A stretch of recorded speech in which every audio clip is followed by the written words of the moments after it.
DFS.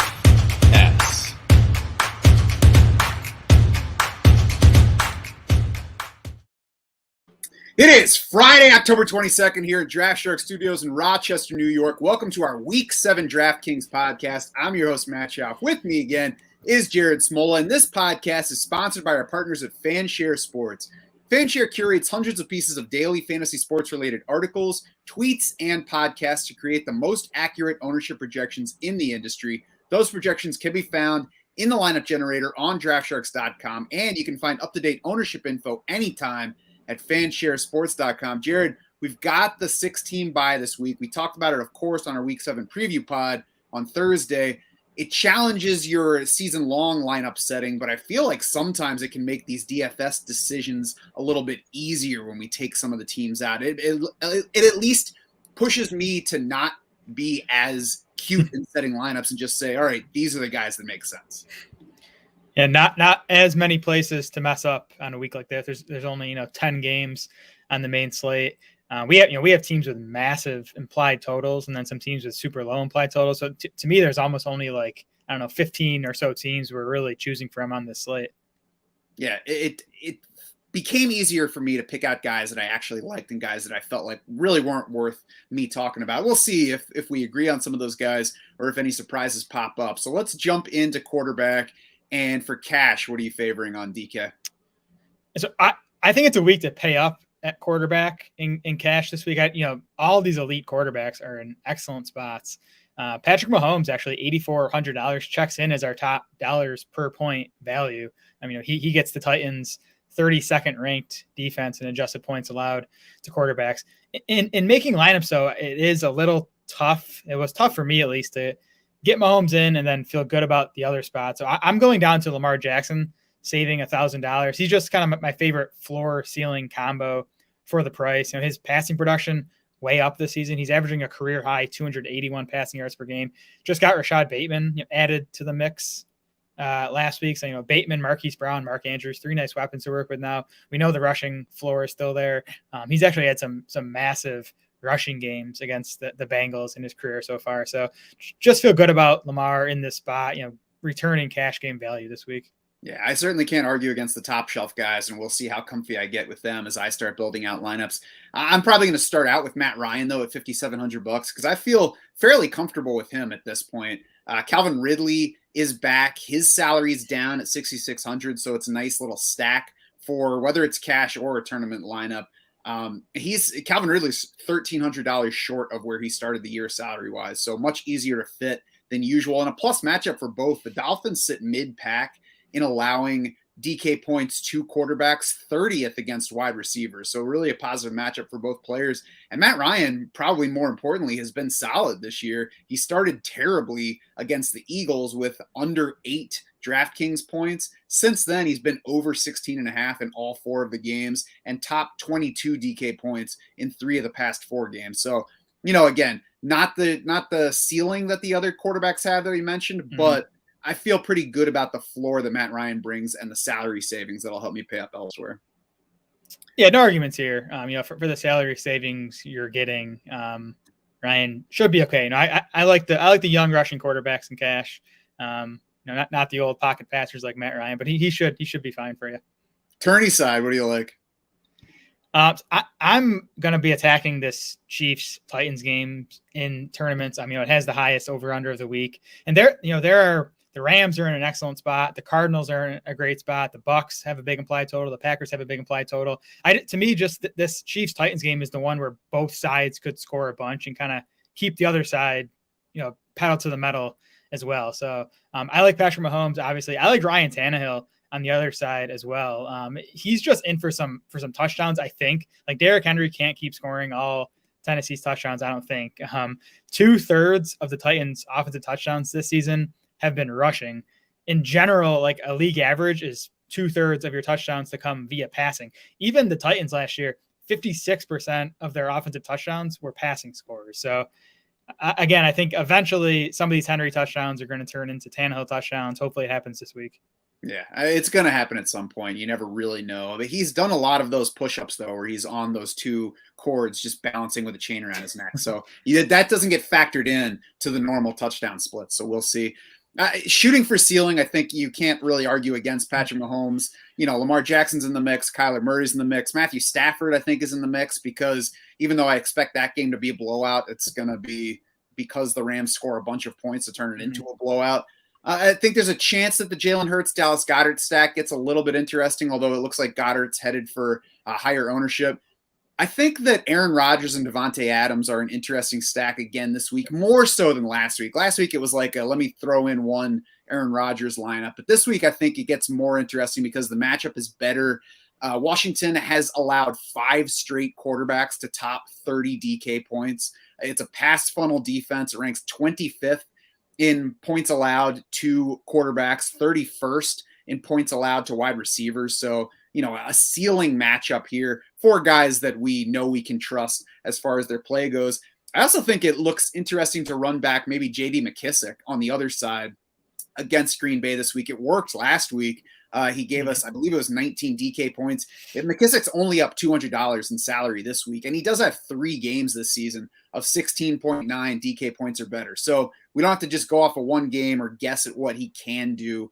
We still have the injury issue for Antonio Gibson. So there's still a chance that McKissick gets some extra work here, especially if it's as lopsided as it seems. And I was wondering if after last week's game, McKissick might see higher ownership, but the early fan share returns say 2%. So this could still be a differentiating type player. Yeah, I've been thinking about that exact stack, a Rodgers, Adams, and McKissick running back. I hate burning a running back spot on J.D. McKissick. I'd much rather get a guy who I think is going to get 20 carries plus some targets. But I think it's viable. I think Ricky Seals-Jones is a nice running back, and we'll talk about him when we get to the tight ends. But just looking at the fan share ownership projections among these elite quarterbacks, it looks like Mahomes, Lamar Jackson, and Matt Stafford are the ones getting popular, going to be in the double-digit percent ownership. Tom Brady, Kyler Murray, and Aaron Rodgers are all at 6% or lower. So if you're trying to make decisions based on ownership, it looks like Brady, Murray, and Rodgers are the kind of elites that are going a bit overlooked. Yeah, and I think it'll matter a little bit. It's not going to turn me from high upside quarterbacks to a far iffier quarterback. But if I'm looking at a pool of guys who all have ceiling potential and one guy's at 5% and 3 others are at 12 plus, then, there's some edge there. Exactly. At running back, cash, it feels kind of pointless to even talk about Derrick Henry at this point, right? Even in a full PPR format. Yes, I would not play a cash game without Henry in my lineup this week. $9,200 seems cheap. He's averaging 30.9 DK points per game.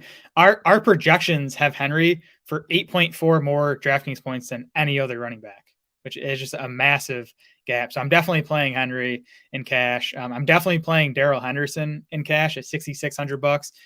Getting RB1 usage when he's been healthy this season. 82% of the Rams offensive snaps in his 4 healthy games. 17 carries and 2.8 targets across those 4 healthy games. Now he's at home against the Lions. Huge favorite, huge implied total. Just a perfect spot for a running back. Yeah, and there are other guys here too. It's not even, so clear cut. I have no argument against those two, but DeAndre Swift at 6,000, Leonard Fournette at 6,400. Both of those guys are comfy options as well. It's those two and Derrick Henry topping our DK dollars per point projections. I don't think I'm going to dip past the top 4 in that group to get cute for cash purposes at running back. And that's the kind of thing I'm talking about with the 6 teams out. It just gets easier. And I don't care about trying to get different, especially on the cash side. Swift and Fournette, by the way, both among the top 5 running backs in targets over the past 3 weeks. Both of them face positive situations for game flow and for opposite reasons, of course. DeAndre Swift, we expect to lose in a blowout, which should mean plenty of targets for him, plenty of second half work on that front. Leonard Fournette should be on the winning side of a blowout, which should mean carries for him in a positive scoring environment. So a great spot for both of those guys, in addition to the 2 running backs that you were just talking about. Tournament side, what do you like? So I like Aaron Jones for starters. You mentioned Washington being tougher against the run in the past, which they are. But, we just saw Daryl Williams score 23.9 DraftKings points against Washington last week. Because if you're a running back getting workhorse usage, on a team with a high implied total, like you're a good touchdown bet. And we've seen Aaron Jones have 3-4 touchdown games. He hasn't had one in a few weeks now. I think he's going to be pretty low owned at his salary. So I kind of like Jones as a lower owned tournament play. I like Miles Sanders too. We talked about him a lot on the preview pod on Thursday, but I just, his snap rate is high. His share of the running back carries is high. There just haven't been enough running back carries to go around in Philly. If that changes, Sanders is going to be a big beneficiary. Good matchup against the Raiders on Sunday. He's also been plenty involved in the passing game. So if we can just get him 14, 15 carries, at $5,100, I think, he could turn into a big value this week. It still scares me to play Miles Sanders in an environment where every time he might get a goal line carry, his quarterback gets to decide whether to hand it to him or run it in himself. But, there's upside to the player, and we've seen he can score from distance. So I guess it's not all up to Jalen Hurts, I hope. We'll see. I think all the guys we already talked about are still in play, even though their higher ownership rates are going to factor in here. When you're looking at players with high ceilings, I don't think you have to try too hard to fade them, because if they hit, it doesn't really matter how many people have them. You have the points regardless. I will throw in Cordarrelle Patterson here. I will not consider him on the cash side, but he's sitting right now at 4% projected ownership. Obviously, he's kind of flimsy in how he's scoring points right now, and I don't mean that his role is going away, but, we're not talking about a workhorse back. We're talking about a guy that gets some of the carries, they get some receptions. He might see fewer targets now that Atlanta is healthier and more stocked at wide receiver. But, maybe Patterson's shown enough that he's going to get plenty of touches still this week. And if he's coming in low owned in these, we've seen what the upside is. So I think he's worth taking a shot on here for a tiny bit of savings versus some of these guys. But price wise, he's actually up in a similar range to Leonard Fournette and DeAndre Swift at this point. Yeah, it's funny. I just pulled up his game logs on DraftKings and looking at him, I'm like, these look a lot like DeAndre Swift's game logs. Like the carry volume hasn't been huge, but the last 4 games, 7, 7, 6, and 9 targets. And we talked about on yesterday's pod as well. Patterson outcarried Mike Davis last time out, 14-13 for the first time all season. So coming out of the bye, we'll see. I think it's possible Patterson does that again on top of the big role in the passing game. From the outside, I don't see any reason why Cordarrelle Patterson should not be splitting backfield work with Mike Davis. But, we'll see what the Falcons think coming out of the bye. Yep. Over to wide receiver, Jared. What are you favoring for cash? Yeah, so Chris Godwin was a guy I was leaning towards playing even before Antonio Brown was ruled out. Now I think Godwin is almost a cash game lock at $5,900. I was already getting like mid-range wide receiver 2 usage without – with Brown in there. Brown was leading Bucs wide receivers in targets per game. So it's a big piece of the pie left behind. Godwin should pick up a bunch of that. So playing him in cash, and then 2 cheaper guys I'm going to play to get in Derrick Henry and to get in an expensive quarterback. Darnell Mooney of the Bears, $4,600. He has a 29% target share from Justin Fields. It hasn't meant a whole lot because Fields has been throwing it like 20 times a game. Fields should throw it 30 to 40 times on Sunday, I think, against the Bucs. So you talk about that type of target share on that passing volume, then you're talking, 8, 9, 10 targets for Mooney. So I think he's a good value at his price. Then I'm going to play Rashad Bateman at $3,400. And, he's not the safest play, but it's a salary saver. He's a talented guy. The usage was good in his debut last week. He actually, tied for the team lead in targets. The snap percentage was decent. I think it can only climb from here, especially with Sammy Watkins ruled out again for Sunday's game. Yeah, I think that's why I'm going to be playing Matt Ryan at quarterback instead of the higher price guys, so I don't have to go quite down that far for a cash lineup. But there's certainly target upside if you are going down there. And, you always know if you're playing a $3,400 receiver in a cash lineup, you're not doing so because he's going to produce. You're doing so because he might, and he gives you salary savings to get up to a higher ceiling player that can balance that out. So even if Rashad Bateman doesn't pay off, it's not going to kill a cash lineup. I like Chris Godwin is impossible to dislike at $5,900 for all the things he said. He, Antonio Brown, Mike Evans were all in that range of 18 to 20% target share. So if you take Antonio Brown out of that mix, it necessarily bumps up the other 2, especially with Rob Gronkowski still out for this game. I don't think that we're going to see, 10 OJ Howard targets or 8 Gio Bernard targets. So the ball's going to go somewhere. Tampa Bay has been leaning pass this year. So yeah, impossible to not like Chris Godwin this week. I think Calvin Ridley is also in play here with or without Matt Ryan in the lineup. I mentioned the price, $6,600. He tied for 3rd in the league in targets per game so far, 10.5 of those per week. And there are enough guys in consideration in that 4K range to mess around with the combos, to find what you like at running back receiver. I haven't played around with it yet to see exactly what my favorite combo is, but I saw enough names in there that I'm not too worried about finding some kind of alignments that I like. Yeah, love Ridley. I agree. He's in play in cash. I have him down here as a tournament option. Looks like he's at 13% projected ownership. That's low enough for me. I'm still going to play him at $6,600. Ridley's fourth in expected points per game among wide receivers. So all the usage we want has been there. Matt Ryan's played better the past couple of weeks, coming off a bye now, good matchup against Miami. So I love Ridley for tournaments or for cash. I like the Bears wide receivers again for tournaments. That includes Allen Robinson, who I believe is $5,100. He's been just behind Mooney actually in target share from Justin Fields. So, same deal. Passing volume up in Chicago should mean a lot more raw target volume for Robinson. And then I'm definitely going to play AJ Brown too. Hopefully the Chipotle issues steer people away from him a bit in tournaments, but he looked just fine to me on Monday night against the Bills and is in a great spot here against the Chiefs.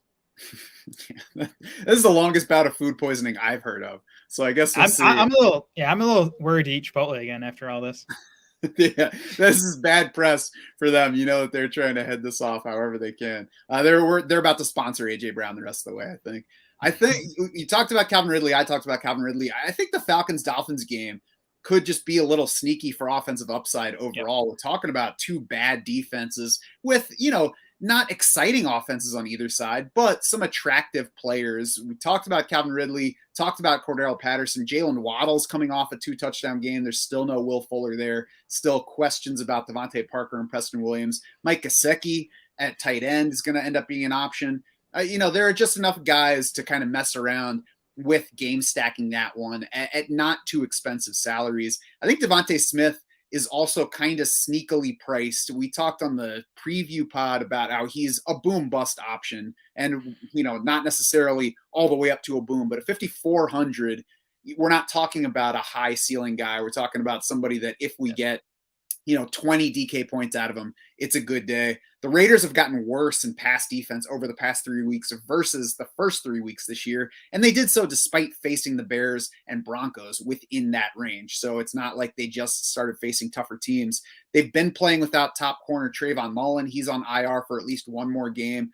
Dallas Goedert, I think, is going to soak up some ownership. I don't think that Devonte Smith is going to get much past 5% in these fields. And I think you could play Devonte Smith with or without Jalen Hurts. A lot of times, if we're looking for a big game from a receiver, we're going to need their quarterback. But the ideal game for Jalen Hurts has him running in 2 touchdowns. It doesn't have him throwing to Devonte Smith for 100 yards. So it's possible for Devonte Smith to have a fine game and still one of those higher ceiling quarterbacks to be a better play than Jalen Hurts here. Yeah, that makes sense. I like the Dolphins-Falcons stack idea. I'm not sure I'd like full on stack the game, but I do like Calvin Ridley plus Waddle or Gesicki or even going Kyle Pitts with one of the Dolphins. I can't quit T. Higgins either at $4,900. That just seems too cheap for a guy of his talent level. And we talked about in yesterday's pod, how it could be a sneaky good matchup for Burrow because the Ravens are so blitz heavy and he's been good against the blitz this season. So if Burrow has a nice game, eventually it's going to, take T. Higgins along with him and not just Ja'Marr Chase.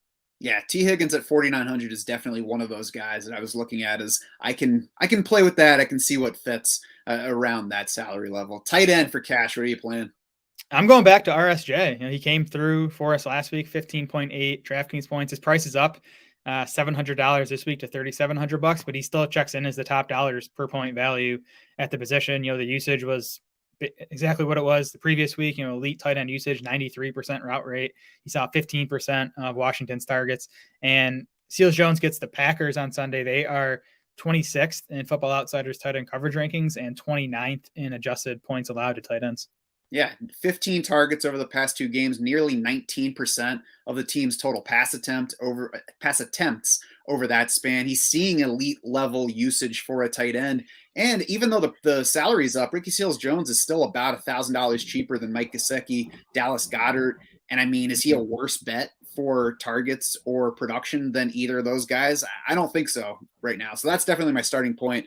And then, as we build, we'll see if there's salary left to go up from that level. But that's where I'm starting as well. Tourney side, what do you like? Yeah, you mentioned the guy I like here, Dallas Goedert, and I think he's a good cash value as well. I'm choosing to save the $900 with Ricky Seals-Jones, but I think Goddard's a guy who's going to get into the mid fives probably within the next month with Zach Ertz out of the way now. Playing time and volume should go way up without Ertz, and he gets a good matchup on Sunday. Vegas 30th in adjusted points allowed to tight ends, 23rd in Football Outsiders tight end coverage rankings. The other guy I like is Tyler Higbee, and it's just basically a touchdown bet. Like the Rams have a 33-point implied total, highest of the week. I think that makes Higbee one of the best touchdown bets at the position, and that's kind of what tight end tends to come down to.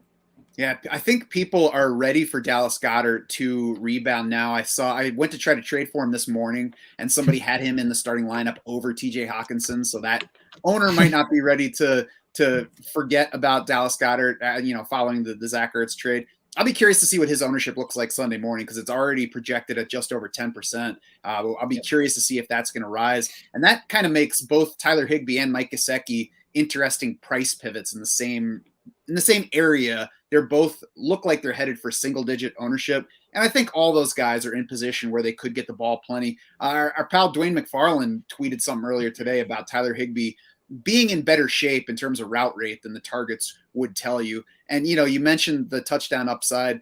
We don't need 10 targets for Tyler Higbee to pay off. If we get 5 or 6 and he scores once, maybe twice, but obviously that's a bit of a pipe dream. But if we get 6 targets and a touchdown out of Higbee, I think we're happy at 4,500.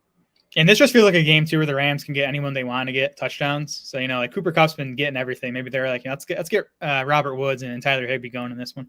And I mean, if you're the defense, you're like, well, we got to cover Cooper Kupp. We got to cover Robert Woods. Who's that guy with the mustache? Oh, he just scored on him. Yep. Defense, what are you playing? So I'm going to the Cardinals in cash, $3,100, which might be the most expensive cash game defense I've ever recommended. But, they're our top ranked defense on the entire week, not even just on the main slate. And they're only $3,100 at home for Houston. I don't really understand the price. Like Arizona's been a good real life defense. They've been a good fantasy defense, and they have, the best matchup, I think. They're 17.5-point favorites over Houston. The Texans have a 14.75 point implied total. So the value's too good. I'm gonna pay up even in cash for the Cardinals. Yeah, normally if I see a defense projected for the kind of ownership that they're going to get, and I think it's going to rise from what their projection says right now, I would just auto fade it, but I can't do that with the Cardinals. As you said, a good defense facing Houston at home. Houston is implied for less than 15 points this week. I mean, you don't want to say there's no chance, but there's basically no chance that this one blows up. I think the downside of this is that Arizona's just okay, but I don't think they kill you. I think when you get into a tournament, maybe like the Texans happen into a pick 6 or they recover a fumble that turns into a touchdown and brings down the defense score. So I guess in that kind of setting where you're playing in a large field tournament, maybe you look for another defense. And the options there, I think, are Carolina at 3,500, which is a little expensive, but they get the Giants. The Giants on the other side of that, if you don't want to pay that much, 2,500, they get Sam Darnold. So upside to both sides of that one. And then the Packers at 3,300 have some upside against Washington. New England's actually my favorite pivot away from Arizona at $3,400. Right between Carolina and Green Bay there. But we saw what they did to Zach Wilson in week 2. It wasn't pretty, and they're at home for this one. So they're the team. If I'm going to pay up above Arizona, it's going to be for the Patriots. Yeah, we'll see if Zach Wilson's seeing ghosts this time around or if he can shake that. But that's going to do it for the Week 7 DraftKings podcast. Head over to DraftSharks.com now to get more player recommendations. If you're a DS insider, then you can check out Jared's cash game picks as well as top GPP options from Corey Bushland. You can also mess around with the lineup generator to build your own lineups with the help of the DS projections and FanShare ownership projections. For more discussion of DFS and other formats, you can also join us in our free Draft Sharks Discord. You can find the link to do that in the description for this podcast. If you're with us on the stream right now, stick around. We're going to take a brief break, and then we're going to fire up the FanDuel side of things. For Jared Small and the rest of the Draft Sharks crew, I'm Matt Schaaf saying thanks so much for swimming with us.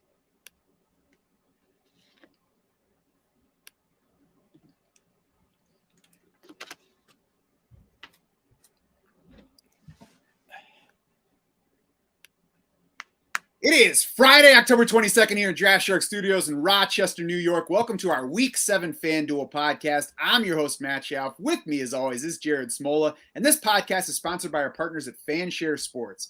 Fanshare curates hundreds of pieces of daily fantasy sports-related articles, tweets, and podcasts to create the most accurate ownership projections in the industry. Those projections can be found in the lineup generator on DraftSharks.com. And you can find up-to-date ownership info anytime at fansharesports.com. Jared, we'll start with quarterbacks as usual, but when we get to running back, I feel like that might be the highest salary we've ever seen on a player, talking about a certain big dude that we all know who likes to wear a chain around his neck in workout videos.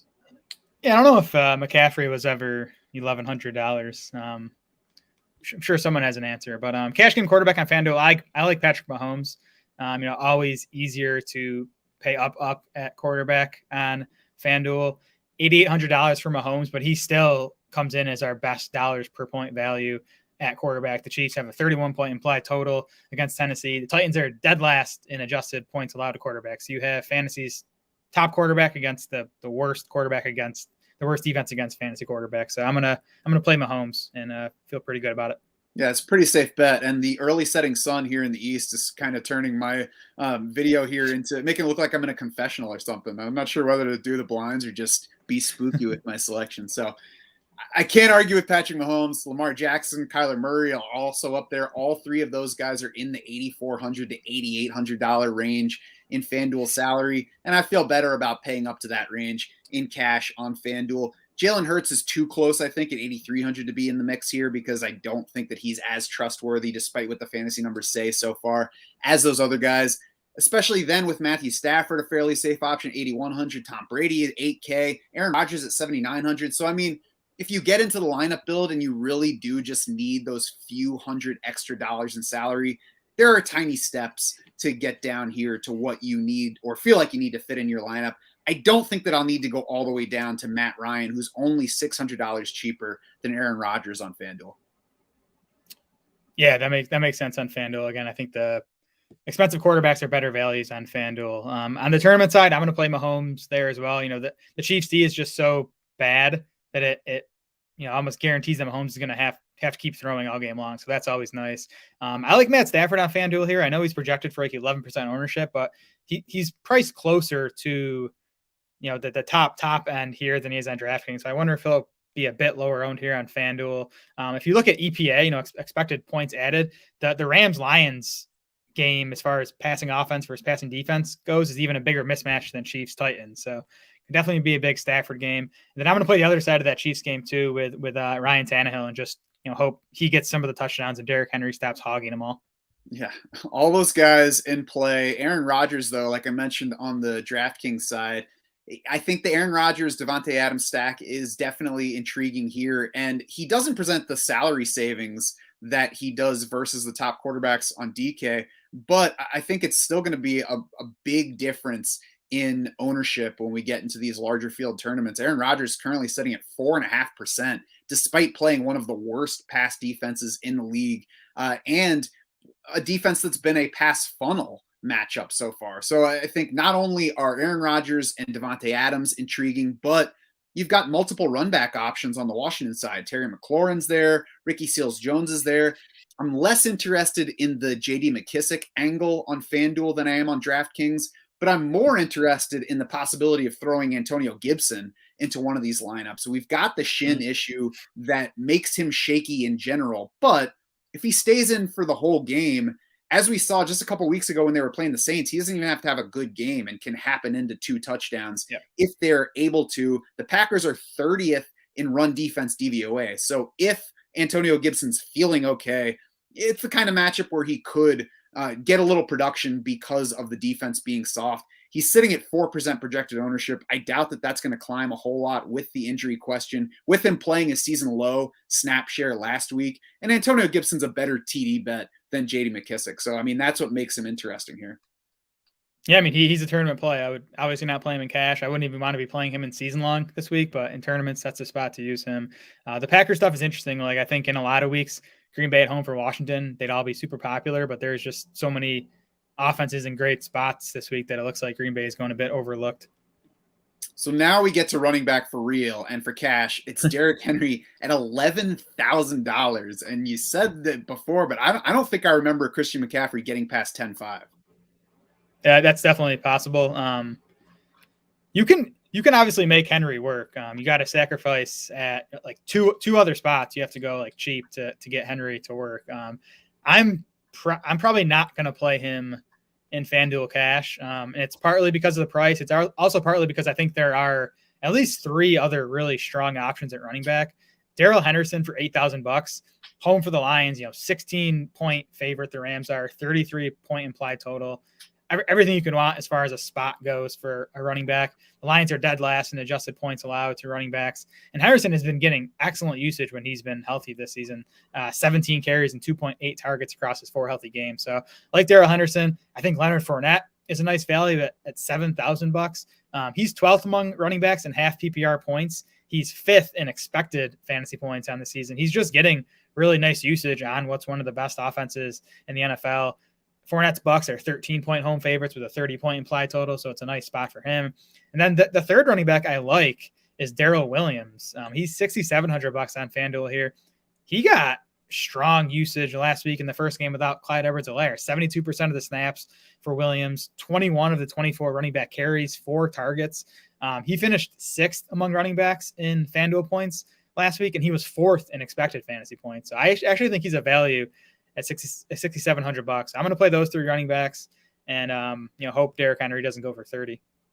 Yeah, I mean, I agree with all that. You already took up all the running backs, but I agree with the notion that Derrick Henry is not an absolute must because of all those guys that, are fairly safe plays. Nobody's truly safe, but fairly safe. I did try to close my old school blinds over here to get some of the sun out of my face, but it's not working. So this might just be the first ever podcast where you needed sunglasses and where it looks like I'm walking through a horror film.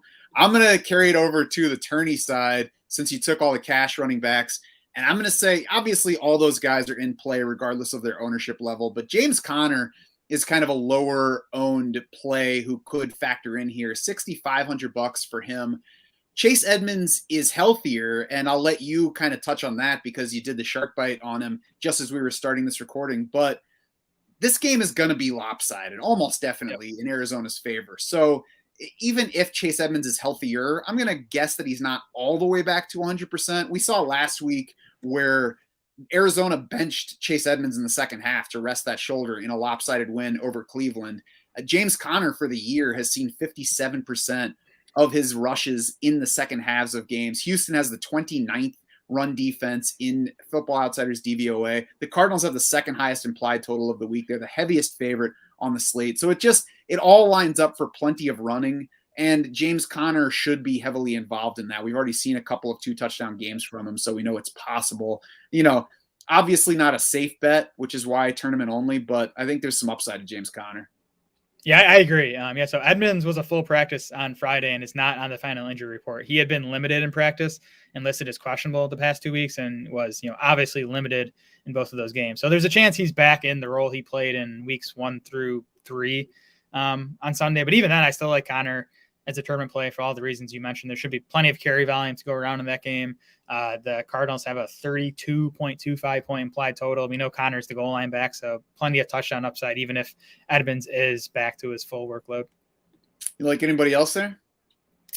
I'll just mention Aaron Jones again. I talked about him on the DraftKings podcast, but even though Washington's good against the run, that doesn't mean Jones can't have a big game here with the Packers at home as big favorites. With a 27.75 point implied total, there's still a chance that, Jones happens to get 2 or 3 of the touchdowns instead of Aaron Rodgers. Yeah, I mean, basically whenever Aaron Jones is headed for low ownership, he's a solid bet because even if he doesn't have a good rushing matchup, he's involved in the pass game. We saw where he had multiple touchdown catches already once in a game this season. Wide receiver for cash, I mean, if you're in a tournament lineup and you're playing James Conner, I think James Conner, Brandon Cooks are kind of a sneaky little stack because the same game flow that helps James Conner also helps Brandon Cooks, who is $6,500 on FanDuel. He's tied for 8th in the league in targets, tied for 5th in catches, 12th in receiving yards. So obviously not as efficient as you'd like, but not terrible there either. 12th in receiving yards versus 5th in catches, not a huge gap. 31% target share. So if Houston is pushed into exorbitant passing volume, that could mean exorbitant target total for Brandon Cooks. I start out with him at wide receiver because, even if we're not talking a tournament lineup, even if there's no James Conner or any other Cardinals involved, I think Brandon Cooks at $6,500 just makes sense as a standalone guy, regardless of your format here. Yep, Cooks makes sense because the volume. Chris Godwin, I think, is an almost must in cash now with Antonio Brown out. Chris Godwin's just $6,700 on FanDuel.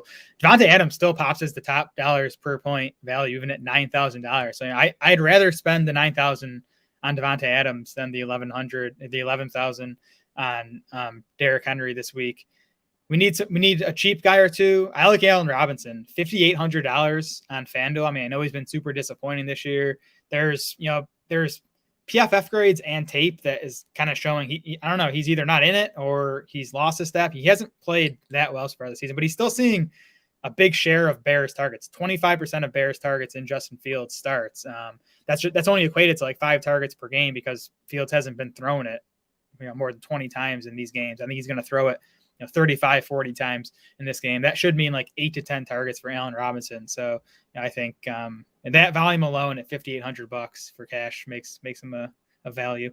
Man, that's a lot of Allen Robinson talk for you on the show today. I can't say it doesn't leave me feeling comfortable, especially projecting 35 to 40 Justin Fields pass attempts this week.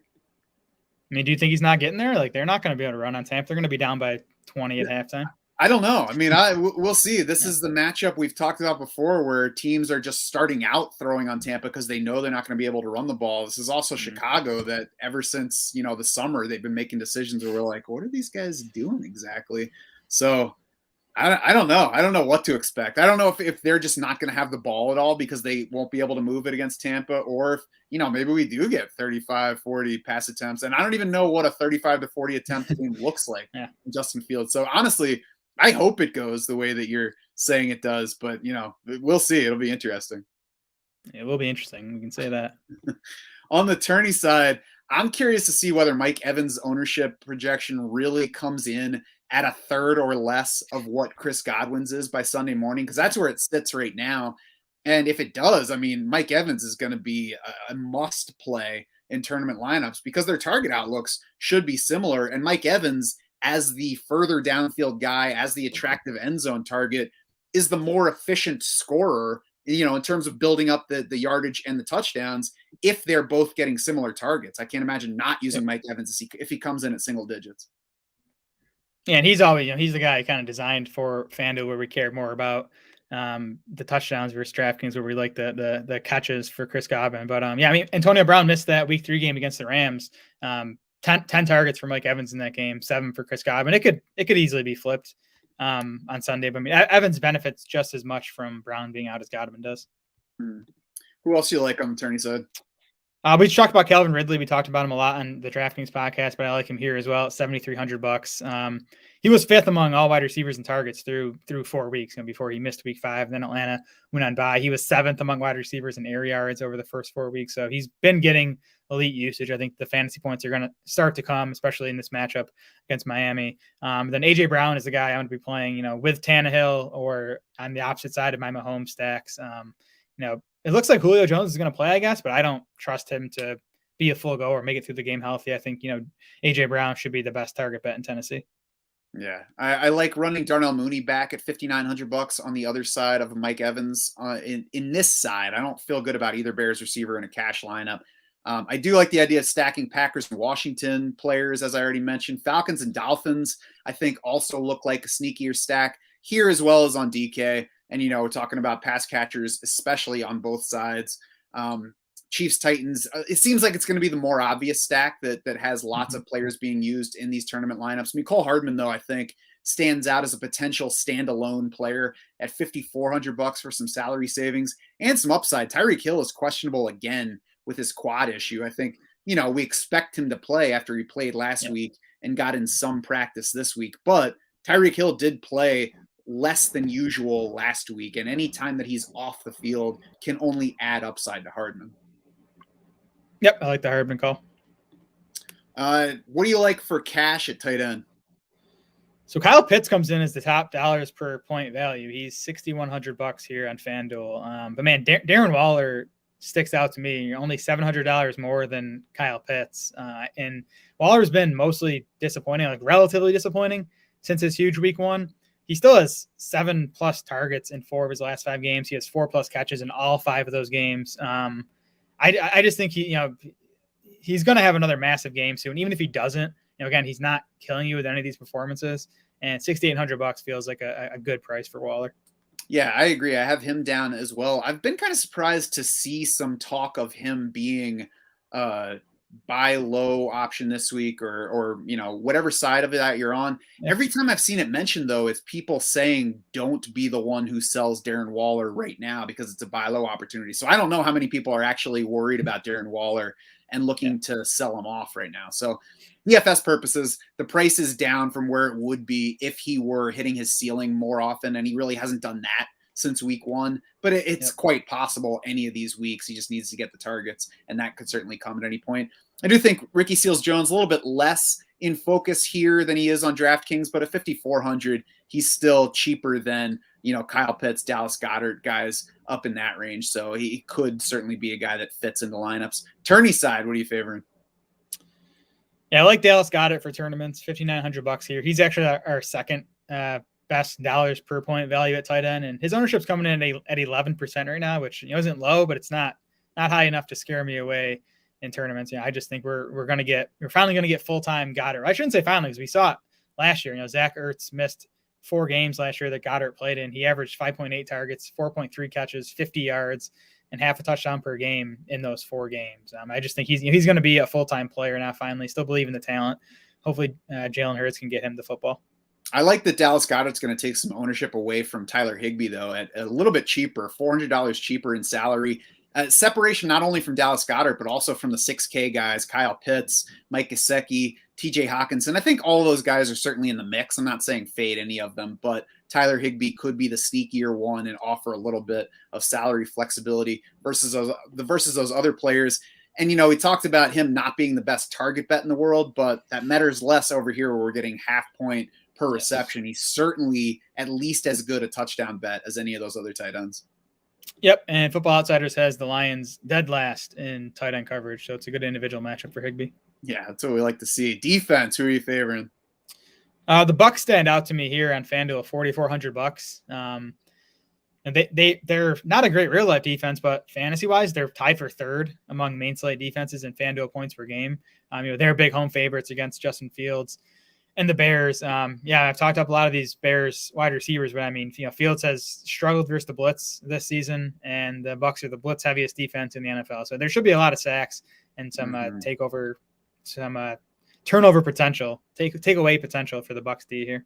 Yeah, Justin Fields is sitting at like 15.4% sack rate right now. He's about 6 points ahead of number 2 Zach Wilson in that category. If you go down by the same amount from Zach Wilson, you get to the 2 quarterbacks that are tied for 27th in the league. So he is the highest quarterback by a wide margin in sack rate. Granted, a lot of that came from the Cleveland game, but you can get to him a lot. The only reason he hasn't been sacked more overall is because they're throwing 20 passes a game. So the Bucs are definitely a good play at 4,400 here. I think if you need savings, the Giants at 3,600 have some upside against Sam Darnold this week. And then the Patriots going in the other direction, 4,800. We'll see what the ownership projections look like come Sunday morning. But 4,800 against the Jets, as long as it doesn't strap you salary-wise, they stand out 4th in our FanDuel dollars per point projections, despite being on the higher end of defense salary.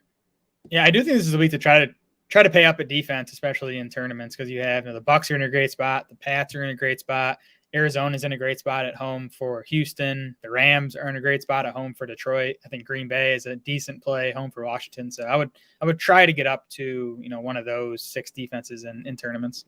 Yeah, and a lot of the cheap defenses have fairly low ceiling matchups and really low floor as well. Yep.